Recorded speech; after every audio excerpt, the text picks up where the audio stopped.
Hi everyone, I am Dr. Srinivas Patil, Director IMS B School Hubli. So let me share some of the important things with respect to tax liability. So most of the people normally will be getting confused how much tax to be paid. So how to calculate the total income, how to calculate the tax liability, and how to save the tax also. So these are some of the confusions. So in today's session, so let me share some of the points. Before that, I'll just tell you how to calculate the total income. A normal person will have income from the different sources. So all the total incomes are categorized into five categories. So we can say the person may be working in any of the companies or even government office also, and for that he is getting some salaries. So one of the important item here is income from salary. The first head is income from salary, and the family or the person must be also having some house properties also. So in case a person is having house property and which is let out to other persons, and he is receiving rent on that, so that rent is income. So this comes under the income from house property head.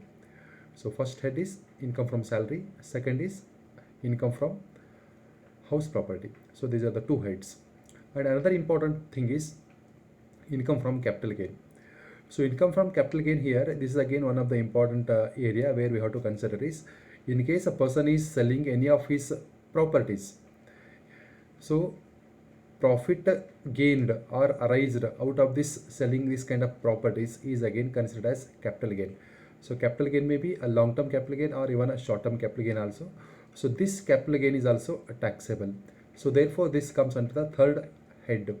And we have another is income from business or profession also. So income from profession or business. So any kind of business activity in case it is carried on for the profit motto, and income arised out of this business activity is taxable. The profit, we can say that, not the total turnover. So the profit of this particular business entity is taxable. So similarly, a person must be also carrying some of the professional activities. So he may be a chartered accountant or a lawyer also, approved valuer also, architect also, or any other kind of the professionalism works in case he is carrying out. Then the income arised out of this professional activities is considered as also income. So therefore, this is the separate head considered as income from business or profession. And the last one is other sources.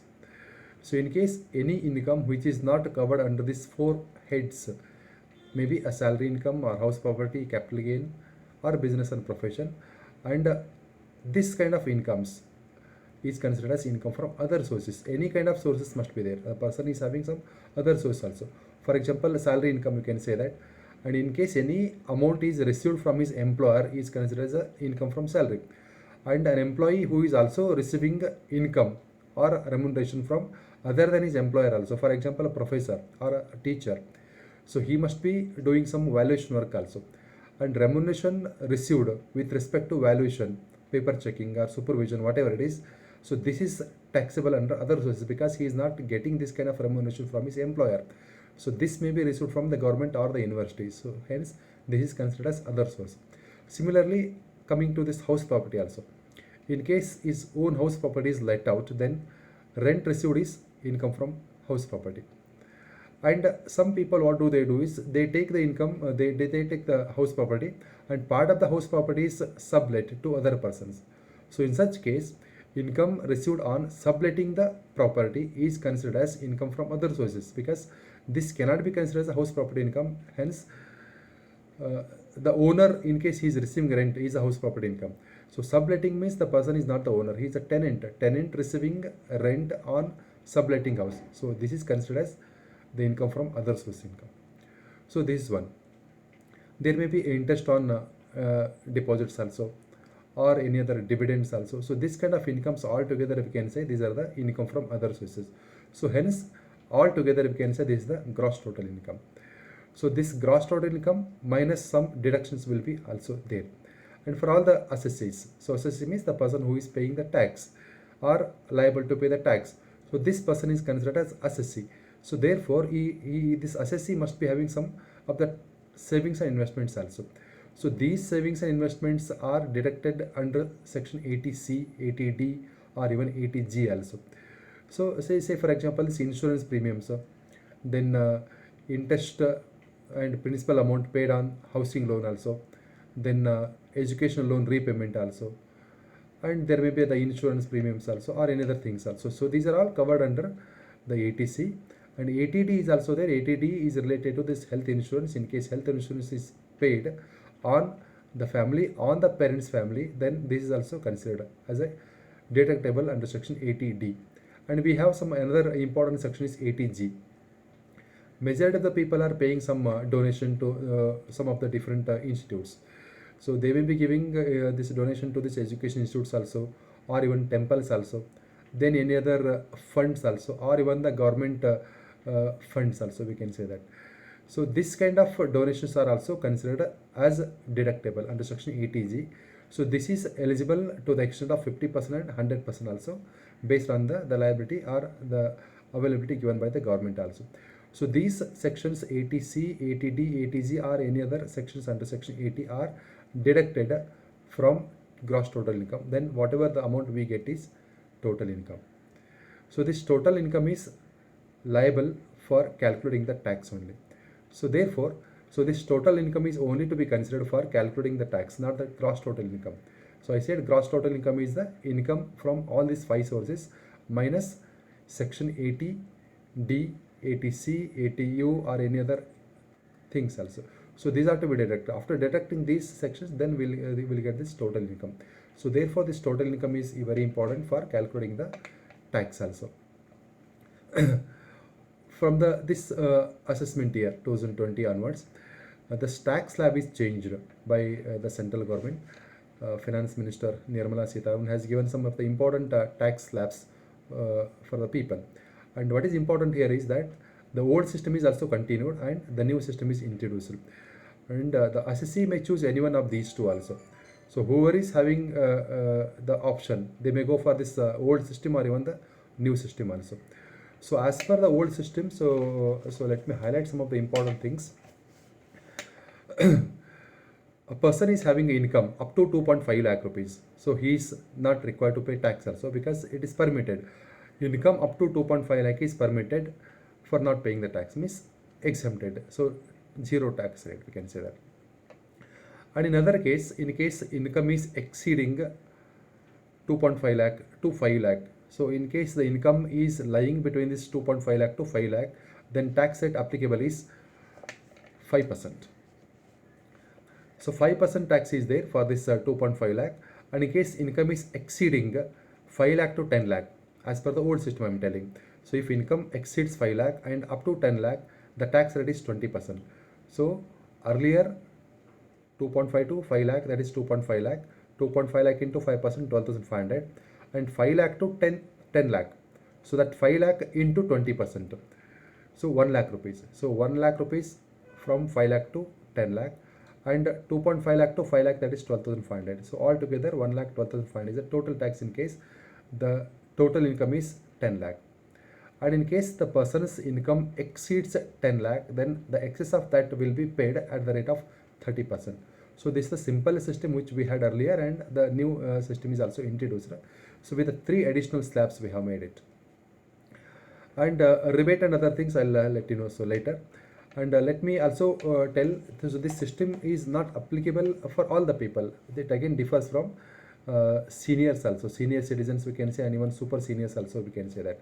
So for senior citizens, this tax limit, this income limit is made at up to 3 lakh. So up to 3 lakh, no tax. For common people, 2.5 lakh, no tax. And 3 lakh to 5 lakh, tax rate is 5%.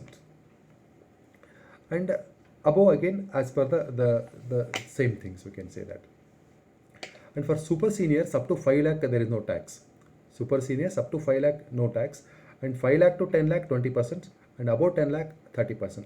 So these are the important things which are given for the senior citizens.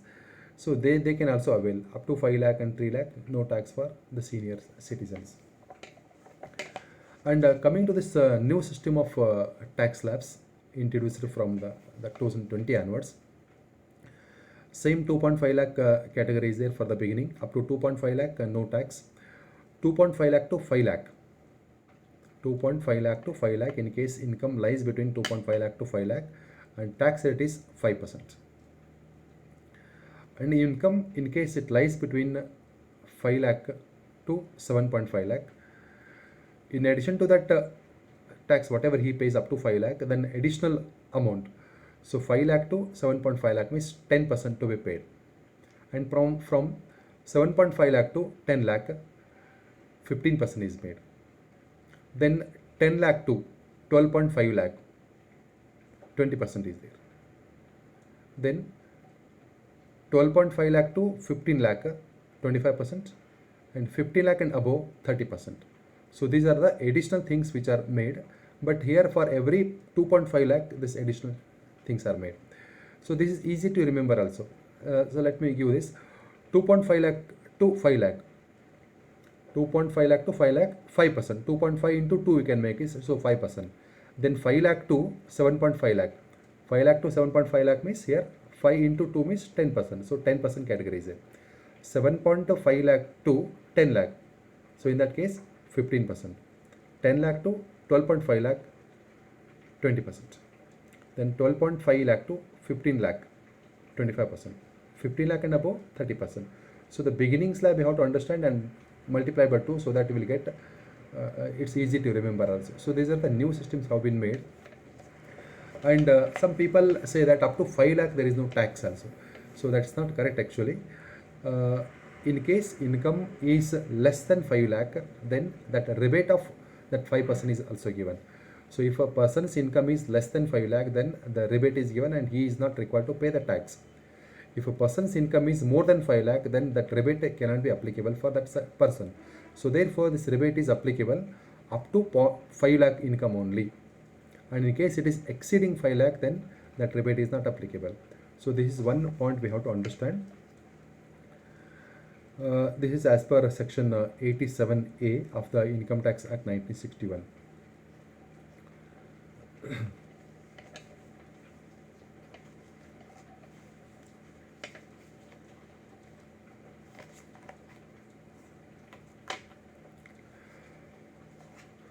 So we have some other aspects also. Based on this, tax to be calculated and return to be filed. Whatever the total income we earn, it's not necessary that we have to pay full tax on these kind of things also. The Act also permits assessees or the investors or the person who is paying the tax to save the tax, not to avoid the tax. To reduce the tax or to save the tax is permitted, but tax cannot be avoided. So we have so many other things also. In section 80C, there are so many other things are also there. So one thing we have to remember is that as per the new system of this income tax slabs, this around 70 items are not considered for savings and investments. This is very dangerous situation. We can say that I should not use the dangers here, because in case a person tax is not reduced because of these investments and other things. So normally we think that why should I invest?